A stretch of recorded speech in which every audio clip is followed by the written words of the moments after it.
बिस्मिल्लाहिर्रहमानिर्रहीम। दोस्तों अस्सलाम वालेकुम। अरशद लोधी कम दियां गल्लां नाल हाज़िर खिदमत है। की हाल जे? ठीक ठाक हो? खरीयत नाल हो ना? वालो लो तुहानूं अज एक गल दसीए। ये अपनी मावां भैणां वास्ते, औरतां वास्ते मैं अज रात सोच रहा सी, मेरा दिल जिहड़ा है वो खून दे आंसू रो रहा सी कि असी किहड़े पासे जा रहे। मैं अपनियां बच्चियां नूं, अपनियां भैणां नूं ते अपनियां मावां नूं एक छोटी जी गल पूछना चाहना कि खुदारा होश दे नाखन लवो, यह की हो रहा? मैं जिंदगी दे तकरीबन 60 साल गुजार वाला हो गया। मैं देखा कि एक वक्त सी कि औरत नूं इन्ना पर्दा हुंदा सी कि वह टोपी वाला बुरखा, तुहानूं याद होएगा मावां भैणां टोपी वाला बुरखा पांदियां सन, तो वह टोपी वाले बुरखे दे विचों नकाब जिहड़ा हुंदा सी, उहदे छोटे छोटे सुराख हुंदे सन और वह बुरखा वाइट कलर का हुंदा सी। ते जिस वेले वह औरत घरों निकलती सी ते घर वापस आने तक वो इस तरह महफूज हुंदी सी कि कोई बंदा उहदे ते अख चुक के नहीं सी देखता, क्योंकि उस बुरखे दे विच एक बुढ़िया जा रही है, एक जवान औरत जा रही है या एक बच्ची जा रही है, कोई बंदा जज नहीं सी कर सकता। लेकिन की होया, वक़्त दी सितम ज़रीफ़ी है कि वह बुरखा गायब हो गया। औरत ने महसूस किया कि जी यह बुरखा पा के तो मतलब ये है मामला खराब होंगे ने। उसकी जगह पर की होया, काले बुरखे ने ले ली। काला बुरखा ਉਹਦੇ ਉੱਤੇ नकाब औरतां इंज करके सुट लेंदियां सन। आस्ता आस्ता वह भी गायब हो गया।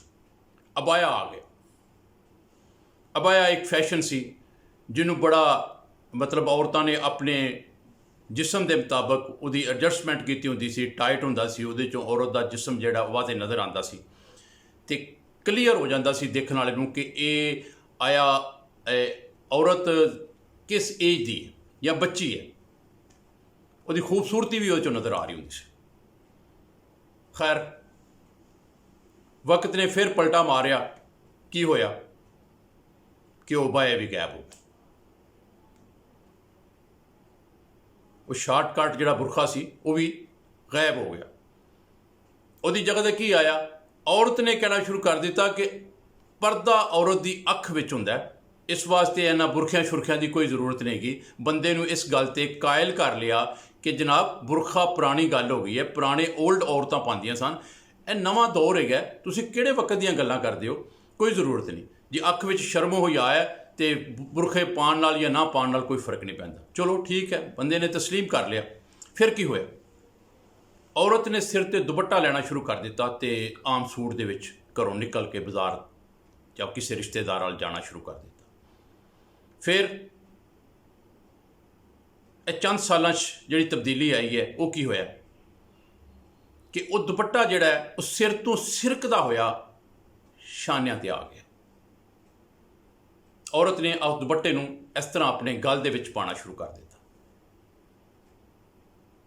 फिर तरक्की थोड़ी जी और औरत ने तरक्की की तो की कीता कि इस दुपट्टे नूं चुक के एक साइड ते इंज करके सुटना शुरू कर दिता। फिर की होया, वो दुपट्टा उहदा एक पल्लू पिछे जमीन के उत्ते घसीटदा होया जा रहा है ते अगला पल्लू जिहड़ा वो छोटा है। आस्ता आस्ता आस्ता आस्ता वो दुपट्टा उस औरत के ही पैरों के थले आके, उहदे अपने पैरों थले आके ते जमीन के उत्ते डिग गया ते औरत बेनकाब हो गई, बे आबरू हो गई। अज औरत दुपट्टा लेना पसंद नहीं करती। जिहड़े थोड़े जे मॉडर्न लोग ने वो की कर रहे हैं, बच्चियां नूं पैंटा शर्टां पाउणा शुरू कर दित्तियां ने।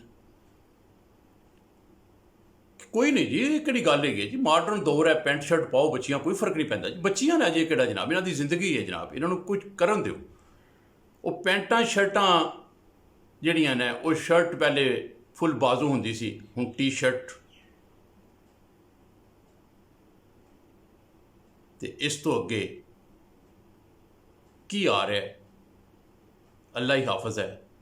मैं समझना, सोचना, गौर करना कि खुदारा